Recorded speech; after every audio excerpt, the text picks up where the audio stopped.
View the following program in its entirety with Xfinity On Demand by selecting Get Local and choosing All HS Sports. For Xfinity X1 customers, scroll over to Xfinity Services and select Get Local. You're watching the Comcast Network. CN100, Chicago.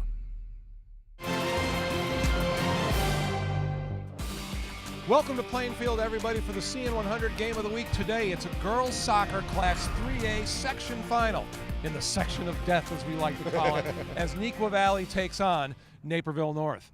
Welcome, everybody. Jim Blaney, along with Mark Kruger. Through the years, this has been the most difficult of all the sectionals in the state in soccer, and we have probably historically two of the best teams meeting for a sectional championship today. First of all, Mark, let's talk about Neuqua Valley. Been a little while for them since they really had their run of excellence. They got another great team this year, but this team is a little bit more defensive-oriented than some of the Neuqua teams we've seen in the past. Yeah, without question. They hang their hats on their defense. In the sectional semifinals on Tuesday night, they shut out Mattia Valley. It was their 11th shutout of the season for Neuqua. And get this, Jim, in the month of May, they have given up a grand total of 1 goal. That was to this Plainfield North team in the regional finals. And during the regular season, Jim, they lost to this Naperville North team. Their only conference loss of the season, 1-0. So some payback due for the Wildcats tonight. Meanwhile, Naperville North, no stranger to this section final over the last few years. They've been a regular fixture in this game. They've had a lot of success.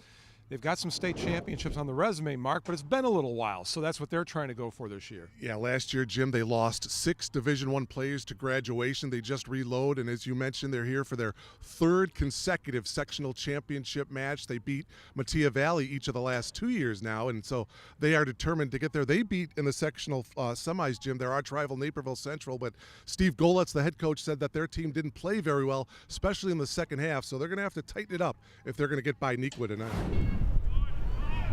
Munar had it taken away, comes across the top of the box. Dudas waits for it, stops it, trying to get turned around. Here come the defenders. Dudas fires. Ortiz did a nice job of, first of all, just kind of deflecting the ball and then grabbing onto it. Well, Dudas, she loves to go one-on-one. Here she gets the ball here, gets herself together, gets her footwork together. It's a nice shot on goal there. She has 8 goals and 10 assists on the year. And Coach Goletz telling me she is playing her best soccer as of late. Along the sideline, Shoemate just keeps it alive, see if maybe they can make something happen. 16 seconds to go. Oh, big collision in midfield, and should be no whistle because Naperville North still has the ball. Played outside, around the backside. Ortiz comes out, she can't get there. Naperville North takes a 2-0 lead. Hannah Martin, her 2nd goal of the game. Goal number 14 on the year for Hannah Martin, and what a game she is having here. Take another look at it here. There's the turnover, and now Naperville North in possession here. Golden opportunity. There's the pass. Watch Hannah Martin here coming from the outside, beautifully placed. And again, if you're not familiar with how it works in soccer, if a team has an advantage out of a situation like that, and they didn't get the advantage because of the foul, it's play on. Play on, right. And so you had some gasping going on in the crowd because there was a big collision at midfield, but the official ruled play on, and it results in a 2nd goal for Naperville North.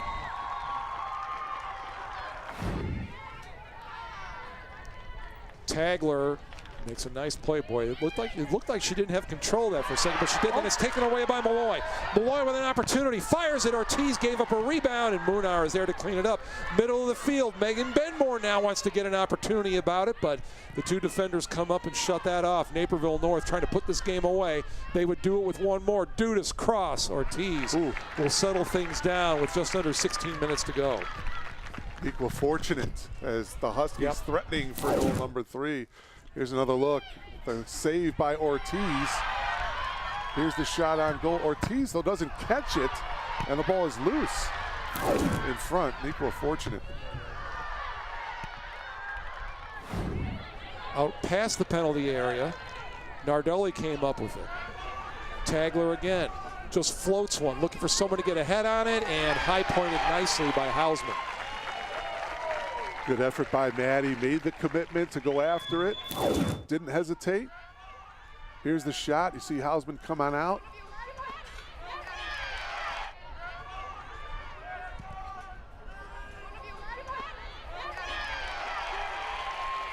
Left-footed kick coming from the corner, driven low. Good, they tap that one back and tap that one through. Dudas comes up with it, crosses, goes high, and over the head of Ortiz and in, and that should do it. Naperville North on their way to the Super Sectionals with a 3-0 lead with 1:38 to go. So Shayna Dudas, who had the nice play to set up goal number 2, she gets one of her own here late, and Naperville North totally in control of the game right now. Dudas, remember, took the corner, and many times on a corner kick, if it's not successful, the ball has a weird way of working it back to the corner kicker, and they've got plenty of room because the defenders are so packed in. And that time, Dudas got a look at it and just put it over the head of Ortiz and in. To view this exclusive Xfinity TV programming in its entirety, check the CN100 schedule for a list of airtimes, or view this program anytime on demand by selecting Get Local and choosing CN100. For Xfinity X1 customers, scroll over to Xfinity Services and select Get Local.